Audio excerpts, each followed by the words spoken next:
भारत के election commission का ये बयान कि 1 लाख पोलिंग बूथ की सीसीटीवी फुटेज देखने में 273 साल लगेंगे, बैलगाड़ी के दौर की याद दिलाता है।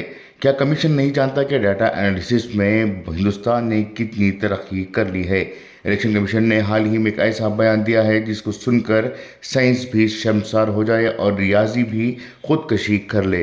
उन्होंने कहा कि अगर हमें 1 लाख पोलिंग बूथ की सीसीटीवी फुटेज देखनी पड़ी तो 273 साल लगेंगे। यानी अगर हम आज से शुरू करें तो शायद 2298 में जाकर आखिरी क्लिप देखी जाएगी, अगर इस वक्त तक ज़मीन बची रही तो। कमीशन का जवाब मोदी हुकूमत के डिजिटल इंडिया और हिंदुस्तान की टेक्निकल सलाहियतों की तौहीन है।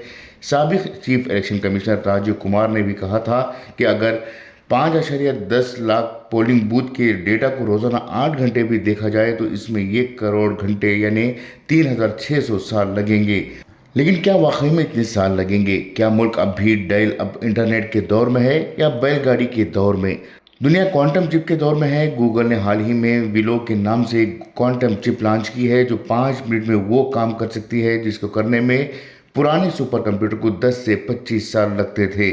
सच ये है कि डेटा प्रोसेसिंग में हिंदुस्तान एक आलमी ताकत है। आधार के पास 1.3 बिलियन हिंदुस्तानियों का बायोमेट्रिक डेटा यानी 10 से 15 बीटा बाइट है। हर मिनट में लाखों लोगों की तस्दीक होती है। रिलायंस जियो के 39 करोड़ सारिफिन हर माह 14,700 पीटाबाइट्स यानी पीबी और जियो हर मिनट में 10 पीटाबाइट कॉल, इंटरनेट और स्ट्रीमिंग प्रोसेस करता है।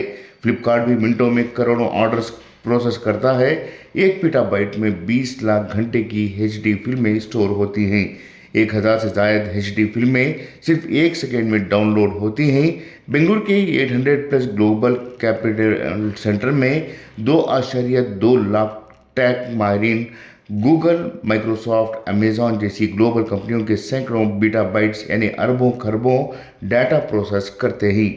1 लाख पोलिंग बूथ की सीसीटीवी फुटेज की कुल 1 से 2 बीटाबाइट डेटा की प्रोसेसिंग में 273 घंटे भी नहीं लगेंगे। दरअसल 18 अगस्त को राहुल गांधी ने एक प्रेस कॉन्फ्रेंस के दौरान दावा किया था कि कर्नाटक के बेंगलुरु सेंट्रल लोकसभा हल्के में 1,250 वोटों की चोरी हुई है। 11,965 डुप्लीकेट वोटर्स, 40,009 जाली और गैर कानूनी पदों वाले वोटर्स मिले। 10,452 ब्लैक वोटर्स, 4,132 गैर कानूनी तस्वीर वाले वोटर्स थे। 33,692 वोटर्स थे जिन्होंने फॉर्म नंबर 6 का गलत इस्तेमाल किया। उन्होंने ये भी कहा था कि वजीर आज़म नरेंद्र मोदी लोकसभा में सिर्फ 25 सीटों की बर्तरी के साथ मुल्क के वजीर आज़म बने हैं और जब बीजेपी ने सिर्फ 1 सीट पर 1 लाख से ज़्यादा वोट चुराए हैं तो अंदाज़ा लगाया कि किस तरह से ये इलेक्शन हुआ और क्या हुआ। राहुल गांधी ने इलेक्शन कमीशन से 5 सवाल पूछे जिसमें अपोजिशन को डिजिटल वोटर लिस्ट क्यों नहीं मिल रहे, क्या सीसीटीवी और वीडियो शवाहिद तल्फ किए जा रहे हैं, फर्जी वोटिंग और वोटर लिस्ट में गड़बड़ी की गई क्यों, अपोजिशन रहनुमाओं को धमकियां क्यों दी जा रही हैं, क्या इलेक्शन कमीशन अब बीजेपी का एजेंट बन चुका है। इलेक्शन कमीशन ने राहुल गांधी के दावों को गुमराहकुन और इल्ज़ामात को पुरानी स्क्रिप्ट करार दिया। डिजिटल वोटर लिस्ट का मुतालबा करने पर इसने कहा कि कांग्रेस की इसी तरह की दरख्वास्त को सुप्रीम कोर्ट ने 2019 में मुस्तरद कर दिया था। सीसीटीवी फुटेज मांगने पर कहा गया था कि फुटेज सिर्फ इसी सूरत में महफूज रखी जाती है जब मुतासरा उम्मीदवार 45 दिनों के अंदर हाई कोर्ट में इलेक्शन पिटीशन यानी EP दायर करे, वरना नहीं। वोटर्स की राजदारी के खिलाफ वर्जी हो सकती है।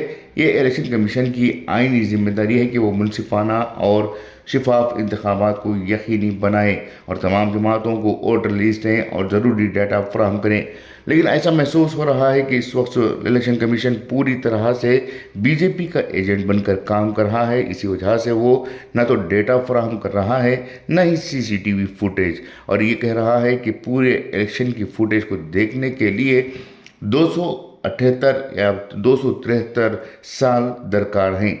सवाल ये उठ रहा है कि आखिर डिजिटल इंडिया में हर चीज़ डिजिटल हो रही है तो इलेक्शन कमीशन इस मामले में, इस पूरे मामले को डिजिटल नज़रिए से क्यों नहीं देख रहा है। क्या वाकई में इलेक्शन कमिश्नर या फिर इलेक्शन कमीशन दोनों ही अपने आप को غیر ذمہ دارانہ ثابت کرنے کی کوشش کر رہے ہیں یا پھر وزیر اعظم نریندر مودی کو بچانے کی کوشش کر رہے ہیں۔ الیکشن کمیشن کی جانب سے جو دعوے کیے جا رہے ہیں وہ اس بات کی دلیل ہے کہ الیکشن کمیشن اب بھی پرانے وقت میں ہی جی رہا ہے جس طرح سے بیل گاڑیوں میں سفر کرتا تھا، لیکن حقیقت یہ ہے کہ آج کے ڈیجیٹل دور میں یہ سب کام منٹوں اور چٹکیوں میں ممکن ہے، مگر یہاں صرف بات نیت کی ہے جو الیکشن کمیشن کے پاس نہیں ہے۔ خصوصی پیشکش انقلاب نیوز، بنگلورو۔